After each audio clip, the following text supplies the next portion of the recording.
तो Marvel cinematic universe के अंदर एवेंजर्स टीम बहुत धमाल कर चुकी है, लेकिन इस बार बारी है यंग एवेंजर्स की, जिसका हिंट हमें द मार्वल्स के अंदर मिल भी चुका है।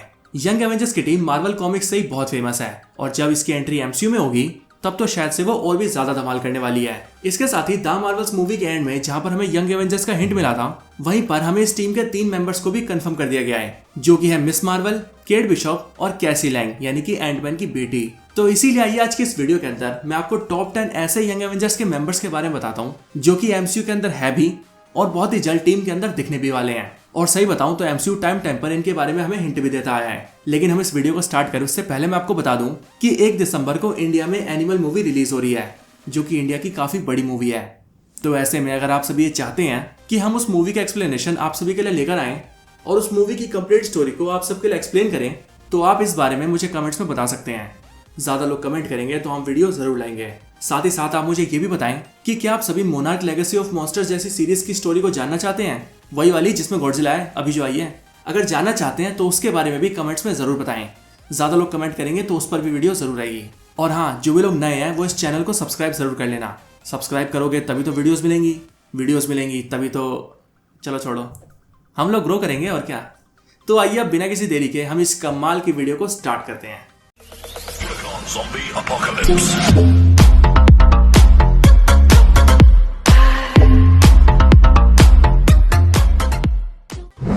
Number 10 Miss Marvel. तो Miss Marvel Marvel cinematic universe के सबसे नए सुपर हीरोज में से एक है, जो कि एक फीमेल सुपर हीरो है, एक टीनेज सुपर हीरो है और तो और एमसीयू के अकॉर्डिंग ये यंग एवेंजर्स की फाउंडिंग मेंबर भी है, क्योंकि द मार्वल्स मूवी के एंड सीन के अंदर यही वो होती है जो कि यंग एवेंजर्स टीम को सेटअप करती है और अपनी टीम में दूसरे मेंबर्स को जोड़ने के लिए जाती है। मिस मार्वल एक बहुत ही पावरफुल सुपर हीरो है, जो कि ना सिर्फ एमसीयू के लिए नहीं है बल्कि ये कॉमिक्स के अंदर भी ज्यादा पुरानी नहीं है। मिस मार्वल की ओरिजिन की बात की जाए तो ये एक पाकिस्तानी टीनेज गर्ल है जो कि कॉमिक्स के अंदर इनह्यूमन होती है, और जब ये टेरिजन मिस्ट के कांटेक्ट में आ जाती है तब इसकी इनह्यूमन पावर्स एक्टिवेट हो जाती है और ये बनती है मिस मार्वल। लेकिन अगर हम एमसीयू की बात करें तो एमसीयू के अंदर इसकी ओरिजिन बिल्कुल ही चेंज कर दी गई है, क्योंकि एमसीयू के अंदर ये इनह्यूमन नहीं बल्कि एक म्यूटेंट है, जिसके अंदर पावर्स तो बचपन से ही है, लेकिन बस जब वो अपनी नानी का कड़ा पहनती है या यूं कहें बैंगल पहनती है तब वो इसके अंदर की पावर्स को ट्रिगर कर देता है। मिस मार्वल की पावर्स की बात की जाए तो इसकी सबसे मेन पावर है हार्ड लाइट मैनिपुलेशन, यानी कि ये किसी भी हार्ड लाइट को मैनिपुलेट कर सकती है और उसे अपने अकॉर्डिंग जैसा चाहे वैसा शेप दे सकती है, वो भी सिर्फ अपने सोचने पर सही। मिस मार्वल की पावर्स का सोर्स बेसिकली न्यू डायमेंशन है, और अगर आप सभी ये सोच रहे हैं कि ये न्यू डायमेंशन क्या है तो इसकी पूरी जानकारी आप सभी को मिस मार्वल की सीरीज के अंदर दिखेगी, जहां पर हमें बताया गया था कि मिस मार्वल न्यू डायमेंशन को एक्सेस कर सकती है और इसके अंदर ऐसी एबिलिटी है कि ये उसकी डायमेंशनल एनर्जी को मैनिपुलेट करके अपने लिए यूज कर सकती है। ये टीनेज सुपर हीरो अब तक एमसीयू के 2 प्रोजेक्ट्स में दिख चुकी है और जैसे यंग एवेंजर्स सेटअप होगा ये उसके बाद आगे भी कई सारे प्रोजेक्ट्स में दिखती रहेगी।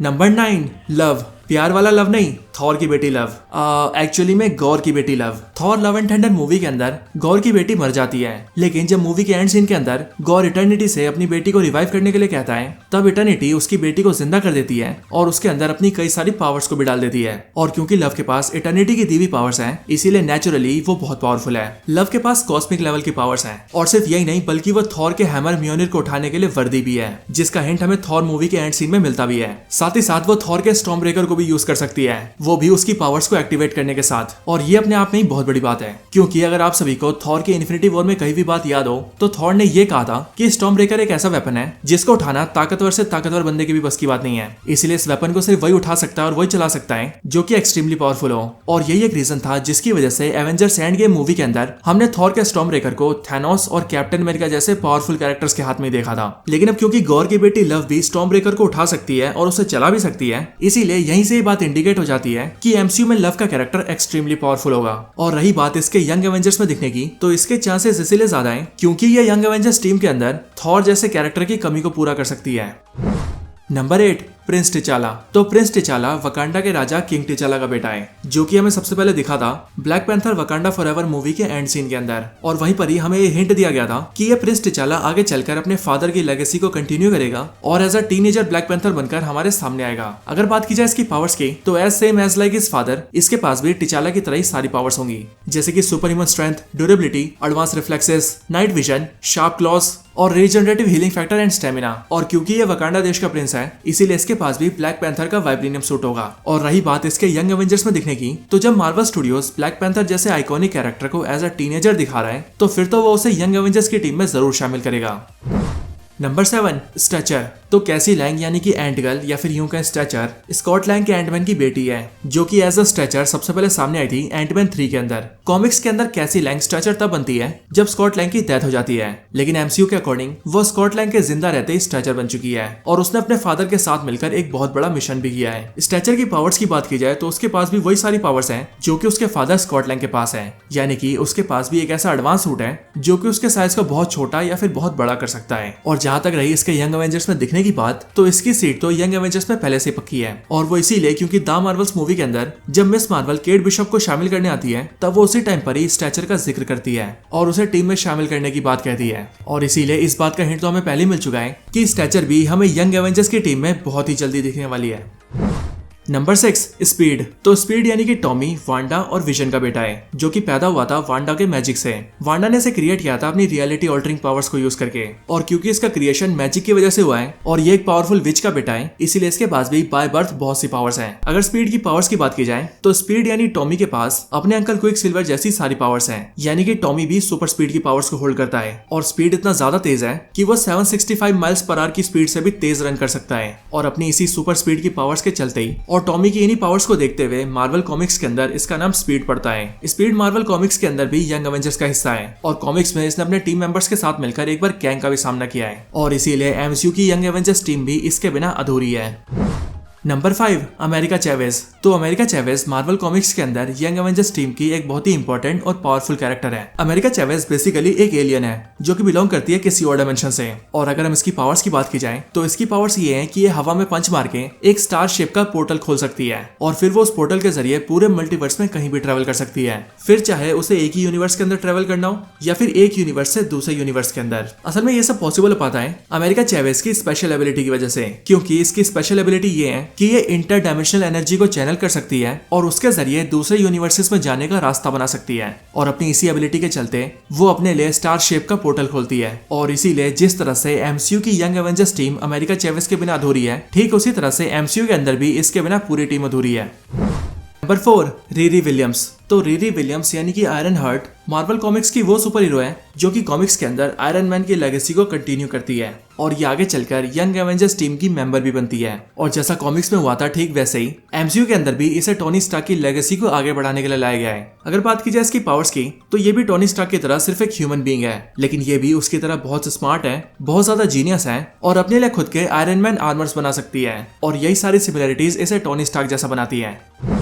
नंबर 3 विकन। तो विलियम कैप्लन यानी कि विकन स्पीड की तरह ही वांडा और विजन का ही बेटा है, क्योंकि ठीक स्पीड की तरह ही वांडा ने इसे भी अपनी रियलिटी ऑल्टरिंग पावर्स का यूज करके क्रिएट किया है, मतलब कि वांडा के ये दोनों ही बच्चे उसके जादू से क्रिएट हुए हैं। अगर बात की जाए विकन की पावर्स की, तो विकन के पास अपनी मदर स्कारलेट विच जैसी सारी पावर्स हैं, जैसे कि केओस मैजिक का access, telepathy, telekinesis, energy blast, force blast, element creation, teleportation, object creation और फ्लाइट। अगर आपको विकन की पावर्स को अच्छे से समझना है तो आप बस इतना समझ लीजिए कि मार्वल सिनेमैटिक यूनिवर्स के अंदर अब तक आपने जो भी पावर्स वांडा के पास देखी हैं, वो सारी पावर्स विकन के पास भी हैं, और एमसीयू के अंदर वांडा ने अब तक जो भी किया है वो सब कुछ विकन भी कर सकता है। इसके साथ ही विकन भी अपने भाई स्पीड की तरह ही यंग एवेंजर्स टीम का मेंबर है, और ये दोनों भाई मिलकर कॉमिक्स के अंदर टीम का काफी साथ दे चुके हैं। साथ ही साथ ये दोनों ही यंग एवेंजर्स टीम के फाउंडिंग मेंबर्स भी हैं, जिन्होंने अपने शुरुआती साथियों के साथ मिलकर इस टीम की स्थापना की है, और इसीलिए मार्वल कॉमिक्स टीम के ये इंपॉर्टेंट मेंबर्स एमसीयू टीम के अंदर भी जरूर दिखेंगे।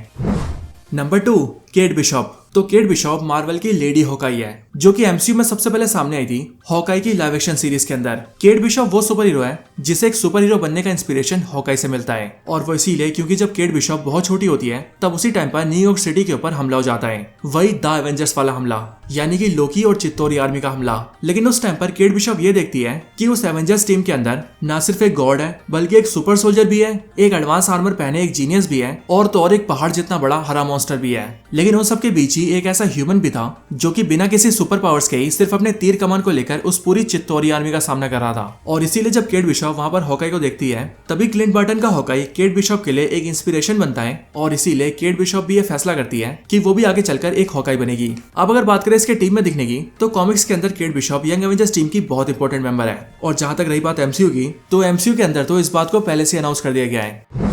Number 1 scar. तो स्कार हल्क और एक शैडो वॉरियर कायरा का बेटा है, जो कि मार्वल कॉमिक्स के अंदर सबसे पहले नजर आया था साल 2007 में आई प्लेनेट हल्क कॉमिक सीरीज के अंदर, और मार्वल सिनेमैटिक यूनिवर्स में ये दिखा था अभी हाल ही में आई शी हल्क सीरीज के अंदर। स्कार की ओरिजिन सकार प्लेनेट से जुड़ी है, क्योंकि जब हल्क सकार प्लेनेट का राजा बनता है तब वो वहाँ पर कायरा नाम की एक शैडो वॉरियर से शादी करता है, जिसके बाद जाकर जन्म होता है स्कार का। अगर बात की जाए स्कार की पावर्स की, तो अब क्योंकि स्कार हल्क का बेटा है, इसीलिए स्कार के पास भी हल्क जैसी सारी पावर्स हैं। यानी कि स्कार बहुत ज्यादा स्ट्रॉन्ग है, बहुत ज्यादा ड्यूरेबल है, और हल्क की तरह ही स्कार का स्ट्रेंथ भी उसके गुस्से के साथ बढ़ता है। इन सब के साथ साथ स्कार के पास ओल्ड पावर्स भी हैं, जो ओल्ड पावर्स उसे अपनी मदर कायरा से मिली है। और स्कार की ओल्ड पावर्स इतनी कमाल की है कि इनका यूज करके स्कार एक पूरे प्लेनेट तक को डिस्ट्रॉय कर सकता है। स्कार यंग एवेंजर्स टीम का काफी इंपॉर्टेंट मेंबर होता है, और जिस तरह से एवेंजर्स टीम के अंदर हल्क इंपॉर्टेंट है, ठीक उसी तरह से यंग एवेंजर्स के अंदर स्कार इंपॉर्टेंट है। और क्योंकि स्कार एमसीयू में दिख भी चुका है, इसीलिए ऐसा पल भी हमें बहुत जल्दी दिखेगा जब स्कार यंग एवेंजर्स को ज्वाइन करेगा। तो दोस्तों, यही थे वो 10 बंदे जो कि यंग एवेंजर्स की टीम में एमसीयू में दिख सकते हैं। आप सबको मेरी बनाई ये वीडियो कैसी लगी मुझे कमेंट्स में जरूर बताएं, और अगर आप सभी को ऐसा लगता है कि कोई और भी ऐसा मेंबर है जो कि यंग एवेंजर्स की टीम में दिख सकता है एमसीयू के अंदर, तो उसका नाम आप हमें कमेंट्स में बता सकते हैं।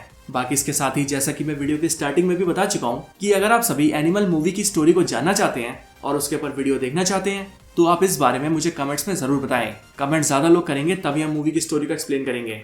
और साथ ही साथ अगर आप सभी गॉडजिला वाली वो नई सीरीज देखना चाहते हैं, मतलब उसकी स्टोरी जानना चाहते हैं, तो आप उसके बारे में भी मुझे कमेंट्स में बता सकते हैं। वैसे सीरीज तो काफी पॉपुलर है, बट क्या आप उसकी स्टोरी जानने में इंटरेस्टेड है या नहीं, आप मुझे कमेंट्स के अंदर बता सकते हैं। बाकी हमारे चैनल पर कोई ऐसा बंदा आया जिसने हमारे चैनल को पहली बार देखा है, तो भाई प्लीज सब्सक्राइब कर लो, और सब्सक्राइब बटन के बगल के बेल आइकन को भी ऑल पर सेट कर लो। इससे होगा ये कि जब भी मैं कोई नई वीडियो अपलोड करूंगा तो आप तक वो वीडियो सबसे पहले जाएगी। बाकी तब तक के लिए, अगर आप लोग हमारे चैनल की ऐसी और भी कमाल की वीडियोस देखना चाहते हैं, तो चैनल खुला हुआ है, जाइए और जाकर देखिए। Till that, good bye.